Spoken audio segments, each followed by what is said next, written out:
It's time for highlights from tonight's hard-hitting high school football action.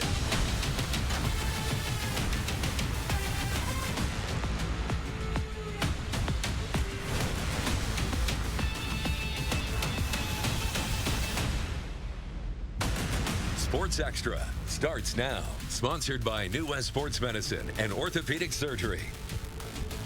Welcome into week 9 of Sports Extra. And the Aurora Huskies are a team that intimidates teams multiple ways. They can ground and pound you with the stud like Carlos Collazo, who's averaging nearly 230 yards a game, or they can throw it around with quarterback Drew Knust. No matter what they decide to do offensively, teams at this point just don't stand a chance as they're being outscored by their opponents 390-99. Would Central City be up for this tall task tonight?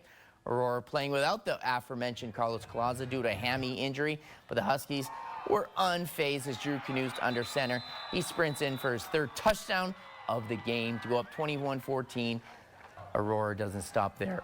Booker Shireman lofts it up to Carson Stair, who starts breaking ankles as he gets to the outside, and that's a 45-yard gain to put the Huskies inside the red zone. And Knust, then, he's going to pour it on from the 1-yard line as Aurora is now doubled up Central City at the break.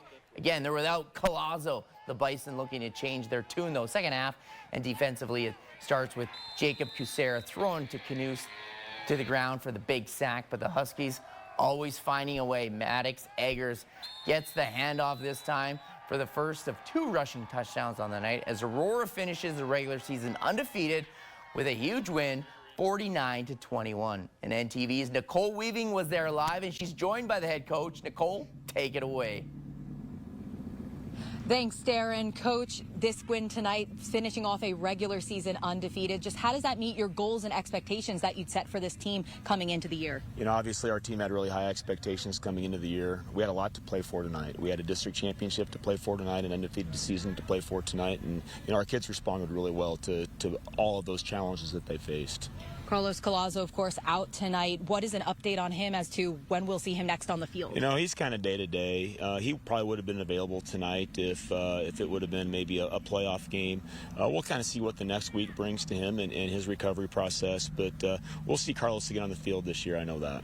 Now, in his absence, Drew Knust and Maddox Eggers really stepping up to bring your run game still back out here tonight as a big part of the win over the Bison. Just how impressed were you with them tonight? You know, obviously Drew played really well. I think our offensive line played really well. I think it all starts with them. And then it was really fun to see Maddox. You know, he's not really a plug-and-replace kid. He does things a little bit differently than Carlos does. But it was really fun to see him in the second half after we've kind of wore him down a little bit, bust off a couple of big runs. He's a kid that has a really high end, just hasn't had a lot of opportunities, and he had those tonight. And now finally, next week, first round of the playoffs. How do you get your team prepared going into next week? You know, we'll find out who that opponent's going to be tomorrow morning sometime, and we'll see, watch film. And I know that our guys are excited about being at home, you know, for the playoffs. Earning the #1 seed tonight was also kind of an important part of this game, and ensuring home field advantage. You know, whoever it's going to be is going to bring a certain challenge, and we're excited to meet those challenges. Those matchups should be coming out tomorrow, but Nicole Weaving here, joined by Kyle Peterson, reporting from Central City. Sending it back to you, Darren. Thanks, Nicole, and thanks, Coach. He is one even-keeled dude. Minden up in a big way, second half, leading 28-0, but the Haymakers looking to get the Haymaker going as they get Drew White all the way down the right side on your screen as Cozad still trails by 22, but they're in business. But Minden's turn for their advance. Rylan Holston on the carry. He breaks free for the Makers to make it 46-0 for the Whippets, or 46-yard touchdown rather, to add to their lead. And the start of the fourth, Cozad in possession at the goal line. Noah Shoemaker to Isaac White in the end zone. The extra point, no good. The Haymakers trail the Whippets 34-12.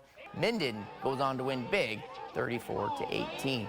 How about some 6-man football where Hildreth was hosting Harvard tonight? If you like offense, you're definitely going to like this highlight as the Falcons defender looking for the sack, but instead Xavier Marburger tries. He throws it right in the hands of Eli Pistolka, who says, "Thank you very much." He rumbles into the end zone, put the Falcons up. Ensuing Falcons drive, it's Gage Rittner going in from 1 yard out for the touchdown to put the Falcons up 2 scores, But I said this was all about offense, and that's what it is. Cody Fisher, he's going to sling it to Latham Shum. Shum's doing the rest. The junior making guys miss left and right as he finds pay dirt. But Rittner says, hey, guess what? Anything you can do, I can do better. As he's showing off his wheels and maneuverability, and this huge block right here, boom! You can see in the background as he gets the huge touchdown for to put the Falcons up big, and then another defensive stop. Graydon Rittner can't be stopped as he watched the Redeem Team dock as Kobe lit up his teammate Pau Gasol. He bowls over his teammate. Broken Bow taking on Gothenburg tonight.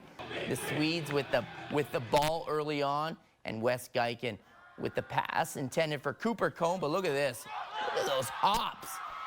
There is Broken Bow's Tyson Neely, though, and he can't be brought down as he goes all the way, gets brought down inside the 10, but the Indians would turn this one over. Gothenburg, though, ensuing possession after the turnover, gets the goal line as they score first as Geiken keeps shoving his way into the end zone. Swedes lead 7-0 with 7 left in the quarter. We got 7s everywhere. Would that be the lucky number? Quarterback handoff by Jake Burge, throws himself across the goal line for another Gothenburg touchdown. Broken Bow's unable to do something to make it happen. Falling to Gothenburg. Those are reversed as Gothenburg wins, actually, 33-14.